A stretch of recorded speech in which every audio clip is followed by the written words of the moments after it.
Alright, let's understand fluid properties in a very simple and exam-focused way. Imagine you are dealing with liquids like water, oil, or even gases like air. To analyze their behavior, we need to understand some basic properties. These are very important and questions almost always come from here. Let's start with density. Density is one of the most fundamental properties. In simple terms, it tells you how much mass is present in a given volume. So if you take a small container and fill it with water, the amount of mass inside that container divided by its volume gives you density. Mathematically, density equals mass divided by volume. Now, why is this important? Because it helps you compare substances. For example, oil floats on water. That is because oil has lower density than water. So remember, higher density means heavier substance for the same volume. Next, specific weight. Specific weight is closely related to density, but instead of mass, we deal with weight. So here, it is weight per unit volume. Since weight is mass multiplied by gravity, specific weight is basically density multiplied by gravity. In exams, this relation is very important.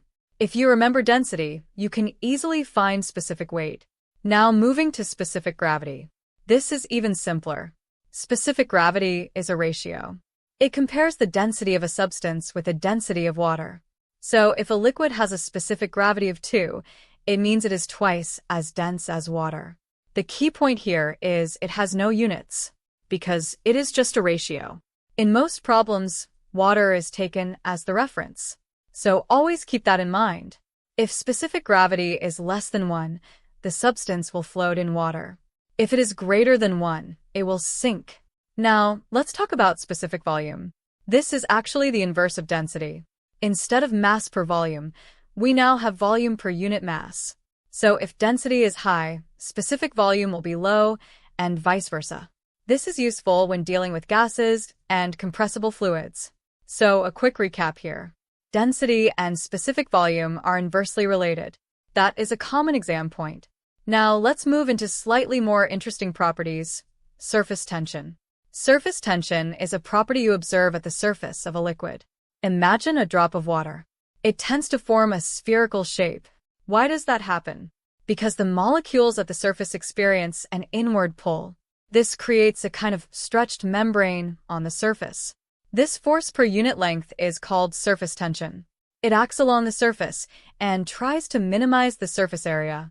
That is why droplets are spherical, because a sphere has minimum surface area. In exams, remember this definition clearly.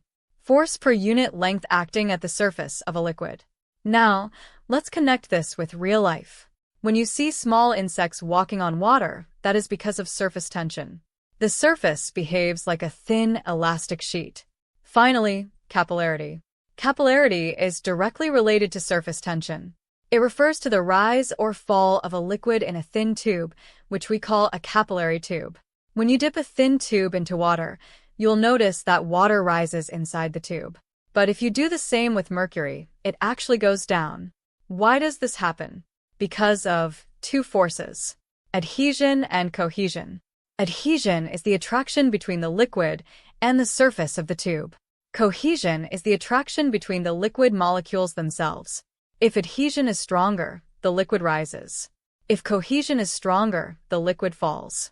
So in water, adhesion dominates, so it rises. In mercury, cohesion dominates, so it falls. This effect is very important in applications like ink pens, plant water transport, and even soil moisture movement. So to wrap it up, density is mass per volume. Specific weight is weight per volume. Specific gravity is a ratio with respect to water. Specific volume is the inverse of density. Surface tension is the force acting along the surface of a liquid. And capillarity is the rise or fall of liquid in a thin tube due to surface tension and molecular forces. If you understand these concepts clearly, you can easily handle most questions from this topic. Focus on definitions, relationships, and real-life examples. That is the key to scoring well.